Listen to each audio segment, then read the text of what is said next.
지금 일본이 난리가 났습니다. 최근 일본에서는 쌀값이 통계 작성 이래 최고 수준으로 급등해 가게와 외식 물가 모두에 큰 충격을 주고 있습니다.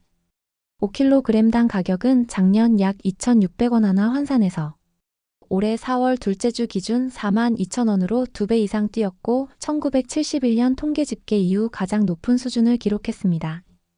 15주 연속 오름세가 이어지며 언제 가격이 안정될지 가늠조차 어렵습니다. 이로 인해 한국산 쌀을 사가는 일본 여행자 소비자가 크게 늘었습니다. 지난달 발급된 한국산 쌀 검역 증명 건수는 119건으로 전년 동기 대비 20배가량 증가했으며 한국 정부가 비축미 2톤을 수출하자 단 2주 만에 완판되기도 했습니다. 올 한 해 한국산 쌀 수입 계획 물량은 22톤으로 통계 작성 이래 최대 규모입니다. 소비자들은 마트마다 쌀 재고가 부족하다, 한 가구당 구매 수량을 제한하는 점포도 생겼다고 전하며 체감한 부담을 호소하고 있습니다. 주먹밥, 덮밥, 초밥 등 쌀 기반 외식 메뉴 가격이 줄줄이 오르면서 일본 소비자 물가 상승률은 평소 2%대에서 3%를 넘어섰습니다. 가격 폭등의 직접적 요인으로는 2023년 여름 폭염 태풍에 따른 수확량 급감, 엔저에 따른 관광객 증가로 외식 수요가 확대된 점, 중간 유통업체들의 차익 매집 경쟁으로 시중 물량이 부족해진 점 등이 지목됩니다. 아울러 1970년대부터 지속된 쌀 감산 정책으로 재배 면적이 대폭 축소된 점도 구조적 원인으로 꼽힙니다. 이에 일본 정부는 사상 처음으로 14만 톤 규모의 비축미를 시장에 방출했으나 유통 과정에서 소비자에게 전달된 비율은 극히 낮아 실효성에 의문이 제기되고 있습니다. 국제무역 규정에 따른 의무 수입 물량 확대, 농가 지원 정책 전면 재검토 등 장기적인 공급 안정 대책 마련이 시급하다는 목소리가 높아지고 있습니다. 그로 인해 일본의 한 경제 기자가 단순한 출장으로 한국을 왔다가 어느 호텔 뷔페에서 먹은 한 숟가락의 밥이 그녀의 믿음을 무너뜨려 일본이 최고라 믿던 그녀는 충격을 받았습니다. 그리고 그 작은 경험이 일본 전체를 흔들게 된 이야기 지금부터 시작합니다. 시작 전에 1초면 되는 구독, 좋아요는 영상 제작에 큰 힘이 됩니다. 제 이름은 카미야 시오리예요. 저는 도쿄에 사는 경제부 기자입니다. 연예인이나 패션 이야기를 다루는 그런 매체는 아니고요. 주로 돈, 시장, 그리고 세상에서 지금 무슨 문제가 생기고 있는지를 글로 씁니다. 듣기엔 좀 지루하게 느껴질 수 있는데요.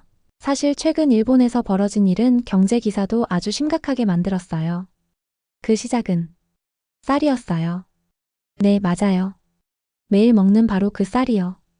어느 목요일 오후 저는 회사 일 마치고 집 근처 슈퍼마켓에 들렀어요. 딱 쌀 한 봉지만 사려고 했는데 가게에 들어서는 순간 뭔가 이상하다는 느낌이 들었어요. 진열대가 텅 비어 있었거든요. 재고가 좀 부족한 건가 싶었는데 그런 수준이 아니었어요. 아예 하나도 남아있지 않았어요.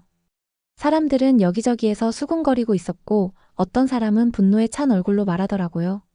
삼각김밥도 다 팔렸대. 이제 뭐 먹고 살라는 거야? 맨날 라면만 먹으라는 거야? 저는 바로 핸드폰을 꺼내서 뉴스를 확인했어요. 온갖 긴급 뉴스 속보가 쏟아지듯 올라오고 있었죠. 도쿄 쌀값 3배 폭등. 사재기로 진열대 텅텅.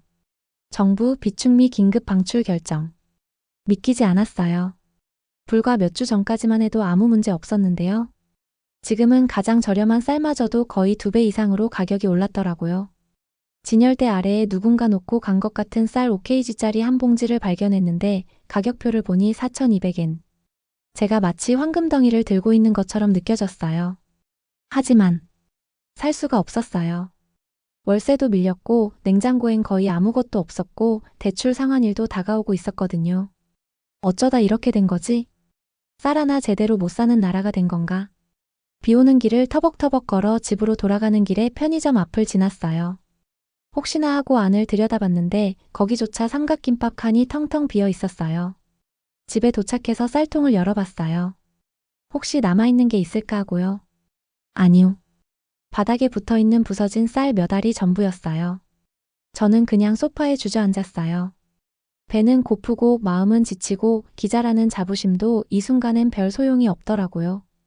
그때 핸드폰에 알림이 떴어요. 편집장님한테서 온 메시지였어요. 시오리 씨, 내일 서울에서 열리는 스마트 농업 박람회에 다녀올 수 있을까요?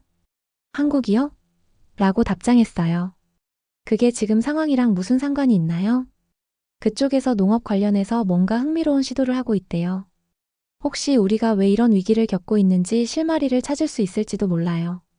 그리고 시오리 씨 한국어 조금 하잖아요? 사실 정말 가고 싶진 않았어요. 한국에 대해선 별 관심도 없었고요. 그냥 매운 음식 많고 케이팝이나 화장품 같은 이미지만 있었거든요. 한국 농업이 일본보다 낫겠어? 하는 생각이 머릿속을 맴돌았어요. 쌀만큼은 우리가 최고라는 자부심이 있었으니까요. 그런데 그 비행기표 한 장이 저를 전혀 예상하지 못했던 곳으로 데려갈 줄은 몰랐어요. 그리고 그곳에서 제가 믿어왔던 모든 게 흔들릴 줄도요. 다음 날 아침 저는 졸린 눈을 비비며 하네다 공항줄에 서 있었어요. 손에는 서울행 비행기 티켓이 들려 있었지만 제 머릿속은 엉뚱한 데 가 있었죠. 또다시 쌀 생각을 하고 있었거든요. 내가 지금 쌀 때문에 한국까지 가는 거라고 믿기 힘드네. 작게 중얼거렸어요. 어제 내리던 비는 그쳤지만 하늘은 아직 잿빛이었어요. 짐은 작고 가벼웠고요. 노트북, 핸드폰, 옷 몇 벌만 챙겼어요. 이번 출장은 금방 끝날 거라 생각했거든요. 박람회 구경하고 몇 명 인터뷰하고 사진 몇 장 찍고 기사 쓰고 돌아오는 단순한 일이었죠. 별일 없을 거야. 대단한 거 있겠어? 사실 저는 한국에 대해 기대를 거의 안 하고 있었어요. 어릴 때부터 한국 음식은 맵다고만 들었고 농업에 대해선 더더욱 들은 적도 없었어요. 그냥 일본보다 한참 뒤처져 있을 거라 생각했죠. 물론 지금은 그 생각이 얼마나 틀렸는지 잘 알아요. 그땐 몰랐을 뿐이었죠. 비행기는 2시간밖에 안 걸렸어요. 창밖을 멍하니 보며 구름 사이로 보이는 나라를 바라봤어요. 뭔가 낯설고도 설레는 느낌이 들었지만 그걸 인정하기 싫었어요. 인천공항에 도착했을 땐 깜짝 놀랐어요. 속도가 엄청 빨랐거든요. 입국 심사도 10분도 안 걸려 끝났고 공항은 넓고 깨끗했어요. 제 이름이 적힌 팻말을 들고 있는 운전기사님을 만나 차에 올랐어요. 카미야 시오리 씨 맞으시죠? 네, 맞아요. 고개를 끄덕였어요. 차는 도심을 향해 달렸고 저는 창밖을 바라봤어요. 서울은 생각보다 훨씬 세련되고 빠르게 움직이는 도시였어요. 도쿄랑 비슷한 듯 하면서도 어딘가 다른 결이 느껴졌어요. 도착할 즈음 기사님이 물으셨어요. 한국은 처음이세요? 네. 출장 때문에 왔어요. 농업 박람회 때문이요. 기사님은 웃으며 말씀하셨어요. 요즘 한국 농업 많이 발전했어요. 쌀도 꽤 괜찮죠. 저는 예의상 고개를 끄덕였지만 속으론 일본 쌀만 하겠어. 이런 생각을 하고 있었어요. 호텔은 아주 깔끔하고 따뜻한 분위기였어요. 체크인을 마치고 방에 들어가 짐을 내려놓았는데 그때 배에서 소리가 났어요. 아, 밥부터 먹자. 호텔 1층 뷔페로 내려갔어요. 뷔페는 익숙했어요. 달걀 요리, 국, 생선구이, 빵, 샐러드 등등. 그리고 하얀 쌀밥 한 솥. 딱히 기대되진 않았어요. 여기까지 와서 굳이 밥을 먹어야 하나 싶었지만 배가 고프니까요. 밥을 한 숟갈 퍼서 접시에 담고 창가 자리에 앉았어요. 그리고 한 입 먹었어요. 그 순간 저는 멈췄어요. 밥이 부드럽고 끈적하지도 않고 너무 뻣뻣하지도 않았어요. 입안에서 은은하게 향이 퍼졌고 식감이 탱글탱글했어요. 간이 없어도 맛있었어요. 정말 놀라웠어요. 한 숟갈 또 한 숟갈. 제가 밥을 그렇게 집중해서 먹어본 게 언제였나 싶었죠.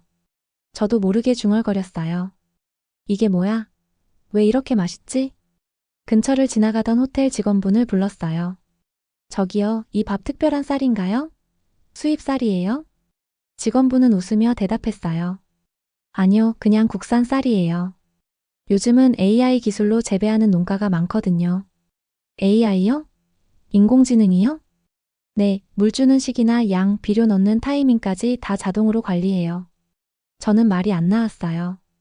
그저 평범하게 생긴 밥 한 그릇이 제가 믿어왔던 일본 쌀 최고라는 생각을 흔들어 놓았던 거예요. 그날 제 마음속에 처음으로 균열이 생겼습니다. 다음 날 아침 저는 일찍 눈을 떴어요. 햇살이 호텔 창문을 통해 방 안으로 스며들고 있었고 서울 도시는 아침 햇빛 속에서 황금빛으로 반짝였어요. 저는 창가에 서서 한참 동안 창밖을 바라봤어요. 차들, 사람들, 그리고 분주한 거리. 아직은 낯선 도시지만 뭔가 생동감 있는 에너지가 느껴졌어요. 일하러 왔으니까 이제 본격적으로 움직여야죠. 조식을 간단히 먹고 어제 먹었던 그 쌀밥을 또 먹었어요. 그리고 기자증과 노트를 챙긴 뒤 이번 출장의 진짜 이유인 스마트 농업 박람회장으로 향했어요. 택시에서 내린 곳은 제가 예상했던 모습과는 너무 달랐어요. 서울 시내 한복판, 유리로 된 거대한 건물. 시골 농업 행사 같은 느낌은 전혀 없었고 오히려 하이테크 박람회에 온 것 같았어요. 입구에서 기자 출입증을 보여주자 친절한 안내원이 지도와 행사 목록을 건네줬어요. 안으로 들어서니 넓은 전시홀에 수많은 부스들이 펼쳐져 있었고 공기엔 신기한 기계 냄새와 새로움이 가득했어요. 처음엔 어디부터 가야 할지 몰랐어요. 하지만 제 눈에 한 문구가 들어왔습니다. 스마트 쌀 농사 미래의 식량을 만나다. 좋아요. 여기부터 시작해보자. 그 부스로 들어갔더니 저도 모르게 눈이 휘둥그레졌어요. 유리 상자 안에서 로봇이 벼를 심고 있었고 위에선 드론이 천천히 날면서 농작물을 스캔하고 있었어요. 그리고 벽면 스크린엔 실시간 데이터가 떠 있었죠. 온도, 토양 상태, 수분량, 햇빛 노출 시간까지 전부요. 그때 깔끔한 흰 셔츠를 입은 젊은 엔지니어가 저에게 다가왔어요. 미소를 지으며 공손히 인사했어요. 안녕하세요. 스마트 농업에 관심 있으신가요? 저는 일본에서 온 기자예요. 경제 관련 글을 쓰는데요. 도움이 될 만한 걸 좀 알아보려고요. 그는 고개를 끄덕이며 기계들을 가리켰어요. 이 시스템은 AI가 작물의 성장 상태를 관찰하고 데이터를 기반으로 언제 물을 줘야 하는지, 영양분을 얼마나 넣어야 하는지 알려줘요. 심지어 수확 시기까지 계산해주죠. 저는 스크린을 멍하니 바라봤어요. 숫자들이 움직이고 점들이 반짝이고 있었고 벼들은 푸르게 잘 자라고 있었어요. 정말 효과가 있나요? 제가 물었어요. 네, 그가 대답했어요. 이 시스템을 쓴 농가는 최근 5년 사이에 쌀 품질이 30%나 향상됐어요. 그 숫자에 저는 가슴이 철렁했어요. 순간 제 머릿속에 일본이 떠올랐어요. 쌀값은 오르고 소비자들은 불만을 터뜨리고 농민들은 지치고 우린 여전히 손으로 논을 살피고 날씨를 감으로 예측하고 있잖아요. 일본은 아직 이런 AI 시스템은 도입을 못했어요. 기계는 쓰지만 이렇게 정교하진 않아요. 그는 이해한다는 듯 고개를 끄덕였어요. 한국도 예전엔 그랬어요. 그런데 젊은 농부들이 줄고 땅은 넓어지면서 변화를 피할 수 없었죠. 저는 제 노트를 내려다봤어요. 숫자와 메모로 가득 차 있었지만 제 마음속엔 질문이 가득했어요. 혹시 우리가 너무 자만하고 있었던 건 아닐까? 그날 오후 저는 다른 부스들도 둘러봤어요. 빌딩 안에서 딸기를 재배하는 수직 농장, 스마트폰 앱으로 논 상태를 확인할 수 있는 시스템, 쌀을 포장하기 전에 불량 알을 자동으로 걸러내는 기계까지 봤어요. 이건 단순한 농업이 아니에요. 이건 미래 그 자체예요. 저는 노트를 들고 서 있었지만 그 순간만큼은 기자가 아닌 한 사람으로서 마음이 흔들렸어요. 놀람도 있었고 호기심도 있었지만 무엇보다 가장 강하게 느껴졌던 건 저 틀렸을지도 모르겠어요. 하는 조용한 인정이었어요. 박람회장에서 나오는 길 저는 바깥 공기를 좀 쐬고 싶었어요. 머릿속이 너무 복잡했거든요. 이 출장은 그냥 단순히 기사 하나 쓰고 끝나는 일일 줄 알았는데 오늘 본 것들이 제 생각을 완전히 흔들어 놓았어요. 로봇이 논에 모를 심고 드론이 하늘에서 데이터를 보내고 땅속 센서가 쌀의 상태를 실시간으로 보여주는 모습들. 그런 기술을 실제로 보고 나니 한동안 머릿속이 멍해지더라고요. 그렇게 천천히 걷다 보니 점심시간이 다가왔는지 거리가 붐비기 시작했어요. 양복 입은 직장인들, 분식 앞에서 떡볶이를 먹는 학생들. 거리에 퍼지는 매콤한 냄새가 저도 모르게 배를 고프게 만들었어요. 그때 커다란 간판이 눈에 들어왔어요. 슈퍼마트 신선하고 믿을 수 있고 합리적인 가격. 한국어였지만 뜻은 바로 알 수 있었어요. 그냥 한번 들어가 볼까? 가게 안은 깔끔했고 조명이 따뜻했어요. 진열대는 정돈이 잘 되어 있었고 과일도 싱싱하고 채소도 색이 아주 선명했어요. 그런데 저는 자연스럽게 쌀 코너로 걸음을 옮겼어요. 그리고 그 장면을 본 순간 발걸음이 멈췄어요. 진열대에 정말 다양한 종류의 쌀이 있었어요. 대포장부터 소포장, 흰쌀, 현미, 혼합꽃까지. 금박 라벨이 붙은 것도 있었고 농장 사진과 QR코드가 그려진 심플한 포장도 많았어요. 저는 10kg짜리 쌀 한 포대를 들었어요. 그리고 가격을 보고 작게 숨을 들이쉬었죠. 2만 원? 일본 돈으로 계산하면 약 1만 5천 엔쯤이었어요. 일본에서 10kg짜리 쌀을 사려면 지금 최소 3만 엔이 넘거든요. 정말 반갑시였어요.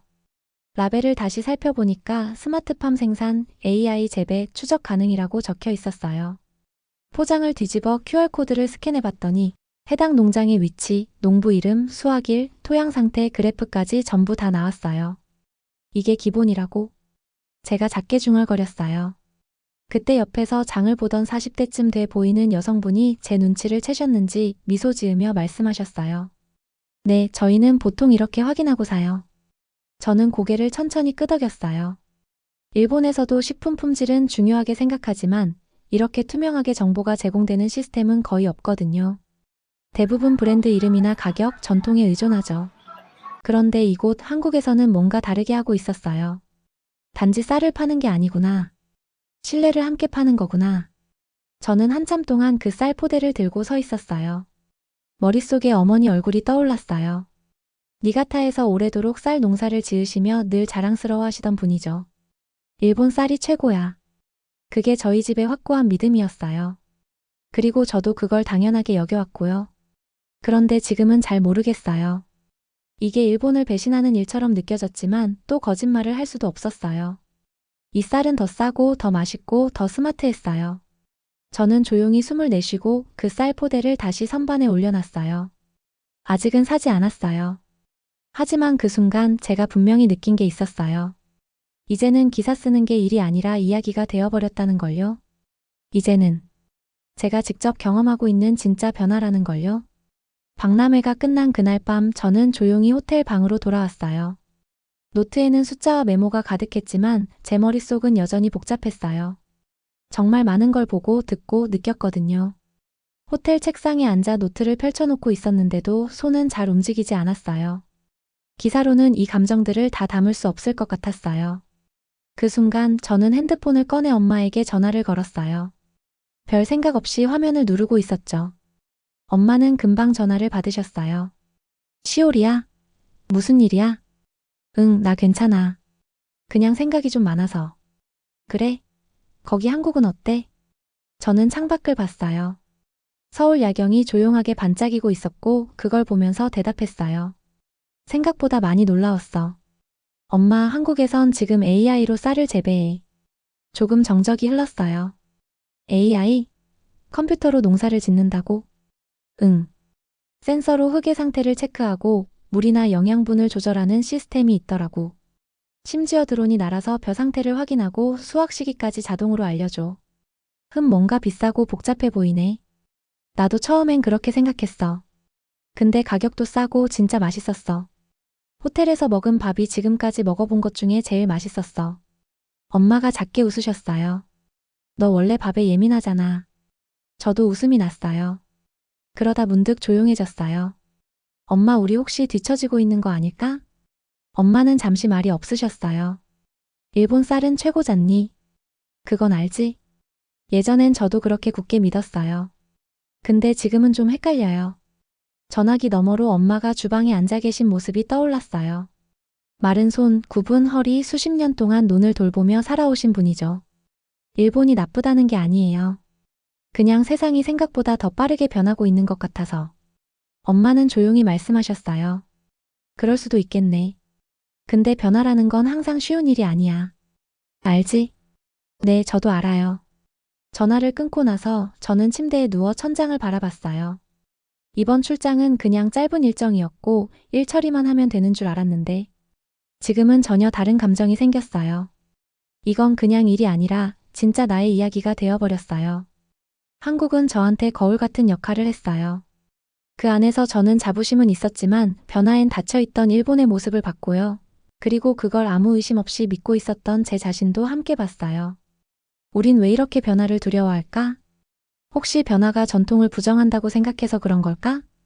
그렇지 않을 수도 있다는 생각이 들었어요. 진짜 전통을 지킨다는 건 멈춰 있는 게 아니라 계속 나아가고자 노력하는 것일 수도 있겠다는 깨달음이 왔죠. 그날 밤 저는 노트 한 페이지를 펼쳐 중앙에 조용히 이렇게 한 줄을 썼어요. 우리는 전통을 지키면서도 앞으로 나아갈 수 있을까? 그리고 그 밑에 한 줄을 더 적었어요.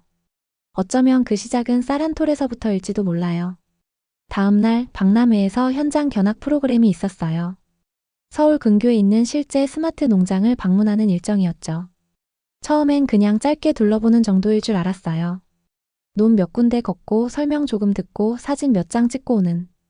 그런데 그건 제 큰 착각이었어요. 버스를 타고 1시간 정도 이동했는데 도시 풍경이 점점 멀어지고 창밖엔 초록 언덕과 작은 시골길이 보이기 시작했어요. 그리고 도착한 그곳은 제가 생각한 농장의 모습이 전혀 아니었어요. 그곳은 농장이라기보다 미래 연구소 같았어요. 건물은 유리와 금속으로 된 현대적인 외관이었고 입구에는 큼지막한 간판이 붙어 있었어요. 스마트팜 통합관제센터. 안으로 들어가자 차가운 공기와 함께 조용한 기계음이 들렸어요.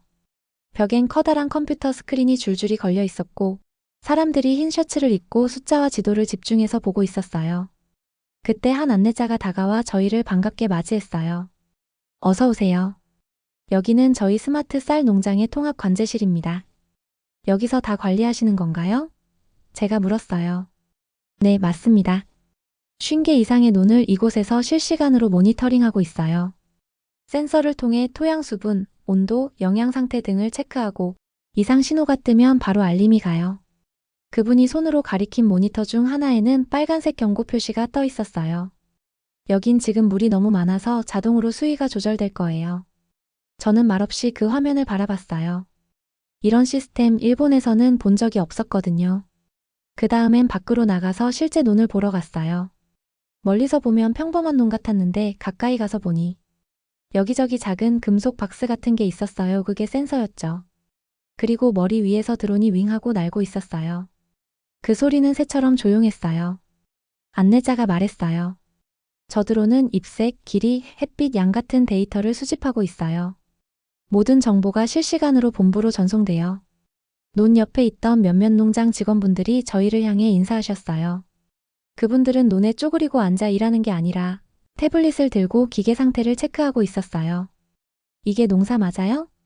제가 중얼거리듯 말했어요. 예상과 너무 달랐거든요. 그리고 조금 더 걷다 보니 수확구역에 도착했어요.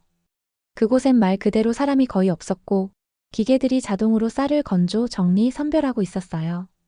그 소리는 시끄럽지 않았고 오히려 안정적이고 일정했어요. 모든 과정이 하나의 시스템처럼 정리되어 있었죠. 이건 그냥 농장이 아니네요. 미래 도시 속 농 같아요. 그 말에 안내자가 웃으면서 말했어요. 저희는 이걸 미래형 농업이라고 부르고 있어요. 견학을 마치고 다시 버스에 올라탔을 때 저는 노트를 꺼냈어요. 오늘 본 것들을 정리하려 했지만 펜이 잘 안 움직였어요. 사실 머릿속보다 가슴이 더 꽉 차 있었거든요.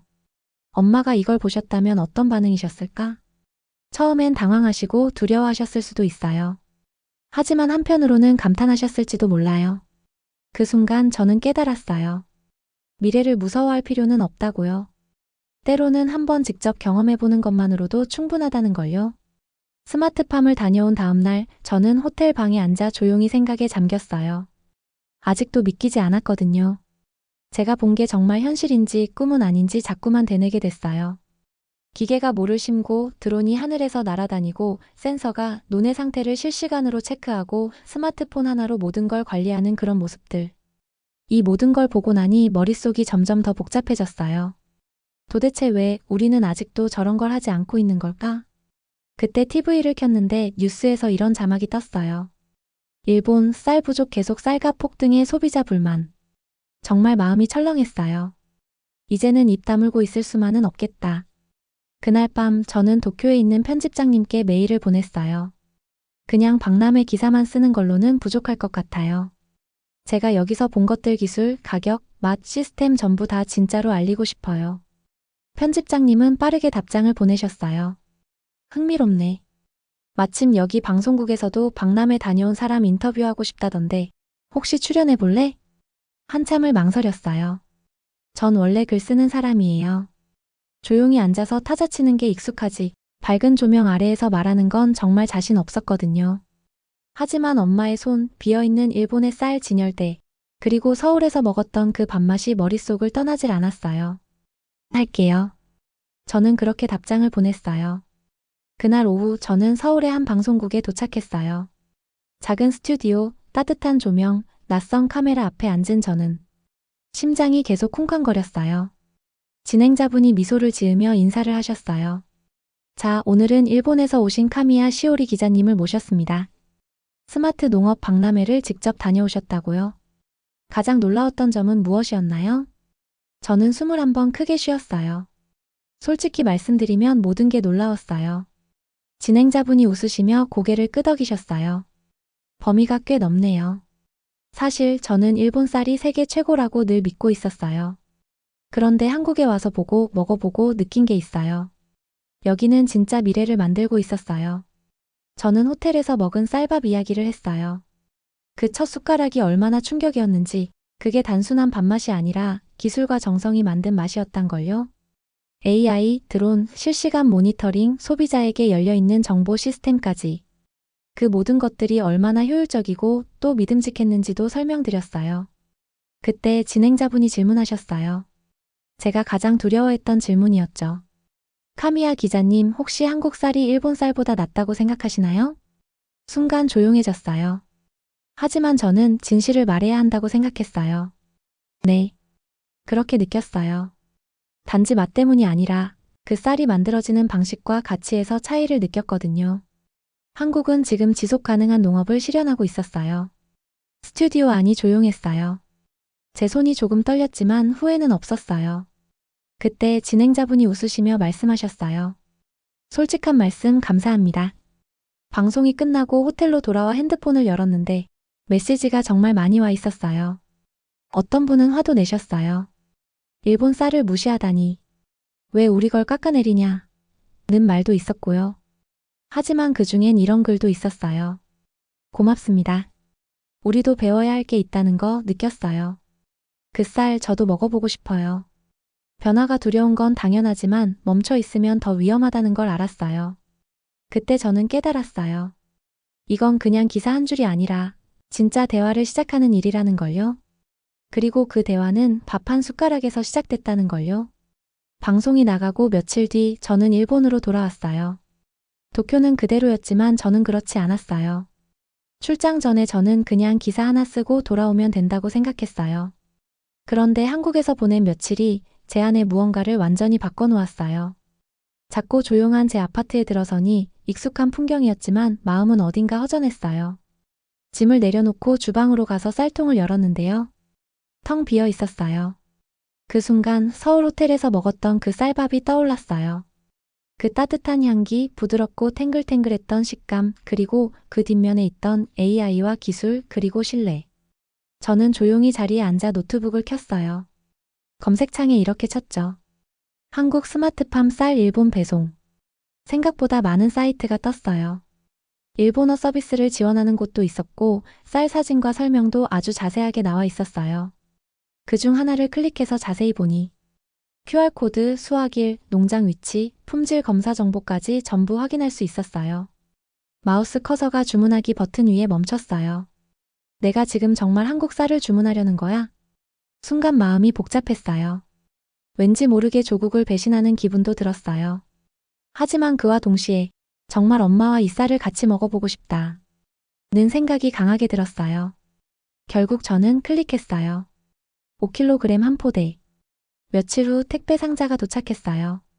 포장은 깔끔했고 정성이 느껴졌어요. 전면엔 이렇게 적혀 있었어요. AI 재배. 추적 가능. 스마트팜 인증. 저는 엄마에게 전화를 걸었어요. 엄마, 이번 주말에 집에 오실래요? 특별한 밥 준비했어요. 엄마는 궁금해하셨고 그 주말에 제 집으로 오셨어요. 뭔데 이렇게 비밀스럽게 굴어? 저는 말없이 쌀 포대를 보여드렸어요. 하지만 어디에서 온 쌀인지는 말하지 않았어요. 함께 밥을 지었고 엄마는 평소처럼 밥솥을 뚫어져라 바라보셨어요. 밥이 다 되자 김이 뽀얗게 올라왔고 향기가 집안 가득 퍼졌어요. 우리는 조용히 식탁에 앉았어요. 엄마는 첫 숟가락을 드시고는 딱 멈추셨어요. 이거 진짜 맛있다. 저는 조심스럽게 웃으며 말했어요. 엄마, 사실 이거 한국 쌀이에요. 스마트팜에서 자란 쌀이에요. 엄마는 놀라실 줄 알았는데요. 오히려 천천히 고개를 끄덕이셨어요. 처음부터 좀 다르다 싶었어. 향도 좋고 식감도 좋고. 우리 쌀이랑은 확실히 뭔가 느낌이 다르긴 하네. 그 말을 듣는데 눈물이 날 뻔했어요. 엄마는 항상 일본 쌀에 대한 자부심이 강하셨거든요. 그런 엄마가 이렇게 솔직하게 반응해 주시니 정말 놀랍고 감사했어요. 우리는 밥을 먹으면서 한국에서 본 스마트팜, 기술 시스템, 그리고 농민들이 어떻게 일하고 있는지를 천천히 이야기 나눴어요. 엄마는 진지하게 들으시더니 한숨을 내쉬셨어요. 우리도 변해야겠네. 근데 어디서부터 시작해야 할지 모르겠다. 그날 밤 저희는 늦게까지 일본 농업의 미래에 대해 이야기했어요. 전통을 지키는 것도 물론 중요하지만 새로운 기술을 받아들이는 용기도 필요하다는데 엄마도 고개를 끄덕이셨어요. 그 다음날 엄마는 지역 농협회의에 가셔서 한국의 스마트팜 시스템 이야기를 꺼내보시겠다고 하셨어요. 그리고 저도 회사에서 이 주제를 좀 더 본격적으로 다뤄보자고 결심했어요. 며칠 뒤 지역 방송국에서 연락이 왔어요. 제가 쓴 보고서를 보고 인터뷰를 요청한 거였어요. 처음엔 망설였어요. 하지만 누군가는 이 이야기를 해야 한다고 생각했어요. 방송 당일 저는 농업 특집 코너에 출연해서 서울에서 본 것, 직접 경험한 밥 한 숟가락의 변화에 대해 솔직하게 이야기했어요. 한국 쌀은 그냥 밥이 아니었어요. 그 안에는 기술의 혁신, 농민의 정성, 그리고 앞으로 나아가고자 하는 의지가 담겨 있었어요. 그 방송 이후 SNS에는 수많은 반응이 올라왔어요. 진짜 변화를 원한다면 우리도 배우자. 나도 그 쌀 먹어보고 싶어요. 한국이 부러운 게 아니라 궁금해졌어요. 그날 이후 엄마의 작은 농장에 센서 1개와 모니터링 장치가 설치됐어요. 아직은 아주 작은 변화지만 시작은 된 거였죠. 엄마는 처음엔 어색해 하셨지만 스마트폰으로 논 상태를 확인하실 수 있다는 사실에 점점 흥미를 느끼셨어요. 시오리야, 이게 진짜 미래인가 보다. 나도 이제 좀 변해야겠구나. 엄마의 그 한마디에 저는 깨달았어요. 변화는 거창하게 오는 게 아니라 용기 있는 한 사람의 조용한 행동에서 시작된다는 걸요. 저에게 그 변화의 시작은 단 한 숟가락의 밥이었어요. 여기까지가 이번 사연이었습니다. 여러분, 이번 사연은 어떠셨나요? 한국 농업 기술과 한국 쌀에 대해 여러분의 생각을 댓글로 남겨주세요. 지금까지 시청해주셔서 감사합니다. 1초면 되는 구독, 좋아요 부탁드립니다. 영상 제작에 큰 힘이 됩니다.